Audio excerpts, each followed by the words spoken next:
Hi అండి అందరికీ. So, ఈరోజైతే వింటర్‌లో వచ్చే మన క్యారెట్స్ ఉంటాయి కదా! వింటర్ గాజర్.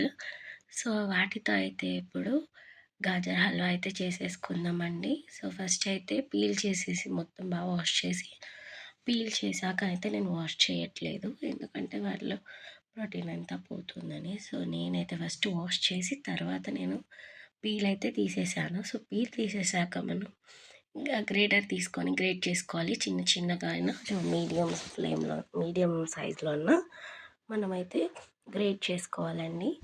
సో, చూడండి గ్రేట్ చేసుకున్నాను. చెయ్యి జాగ్రత్త అండి. నాకైతే లైట్‌గా అయితే పడింది స్క్రాచ్. సో, మొత్తం అన్నీ అలాగే చేసుకొని మనం పక్కనైతే పెట్టుకొని ఫస్ట్ కడాయి తీసుకొని కడాయిలో గీ వేసి వేడయ్యాక మనం నట్స్ అయితే వేసుకోవాలి. బాదం అండ్ కాజు వేశాను. సో, 2 అయితే బాగా ఫ్రై చేసేసుకున్నానండి.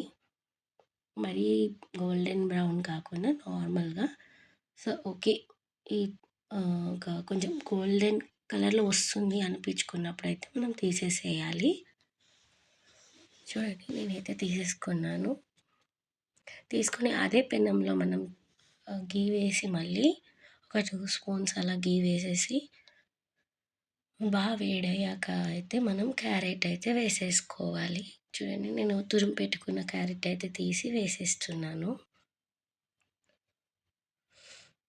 ఇది వింటర్ సీజన్‌లో ఈ క్యారెట్స్ దొరుకుతాయన్నమాట. సో, వీటితో చేసేది స్పెషల్ వింటర్ స్పెషల్ అంటేనే ఇది. సో, చాలా రోజుల నుంచి ప్లాన్ చేస్తుంటే నాకైతే ఇప్పటికి కుదిరింది.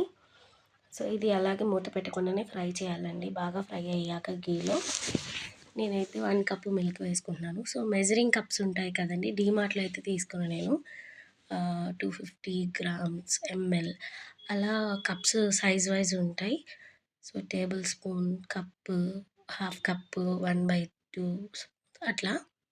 సో, వాటితో అయితే నేను 1 కప్పు మిల్క్ వేసేసాను. సో, వేసేసాక దాన్ని బాగా మరిగించేసి ఇలా చిక్కబడిపోవాలండి. నేను ఫుల్ క్రీమ్ పాలే తీసుకున్నాను అమూల్. సో, ఇది అయిపోయాక బాగా దగ్గర పడిపోయినప్పుడు మనం దీంట్లోకి ఇలాచీ అయితే పౌడర్ చేసింది వేసుకున్నాను నేను. సో, దాంతో పాటు ఒక 1/4 కప్పు షుగర్ వేసుకుంటున్నాను. అర్థమైంది కదండీ! మెజరింగ్ కప్స్‌తోనే వేసుకున్నాను నేను. ఇది 1/2 కప్పు మాట. సో, దాంతో నేను మిల్క్ మేడ్ అని ఉంటుంది కదా! సో, పచ్చికోవ వేయాలి. సో, నా దగ్గర పచ్చికోవ లేదు. మిల్క్ మేడ్ వేశాను. అది కూడా చాలా టేస్ట్ వచ్చిందండి. సో, ఇవన్నీ వేసి నట్స్ కూడా వేసి ఒకసారి అయితే బాగా కలిపేసుకోవాలి. సో, మళ్ళీ ఇలా కొంచెం లూజ్ అయితే అయిపోతుంది వాటర్ వాటర్ కింద. సో, ఇదంతా చిక్కబడే వరకు అయితే మనం బాగా ఫ్రై చేసుకొని ఉంచాలి. చూడండి ఇంకా అయిపోయింది అని లాస్ట్ దింపుకునే ముందు కొంచెం గీ వేసి కలిపేసి సర్వ్ చేసుకోవడమే. చూడండి గీ అయితే పక్కకి వెళ్తుంది.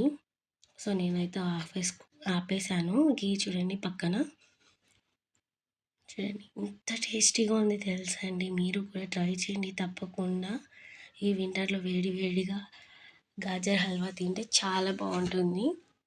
ప్లీజ్ ట్రై చేయండి. కామెంట్ చేసి ఎలా వచ్చిందో నాకైతే కామెంట్ చేసి చెప్పండి. Thank you so much. Please subscribe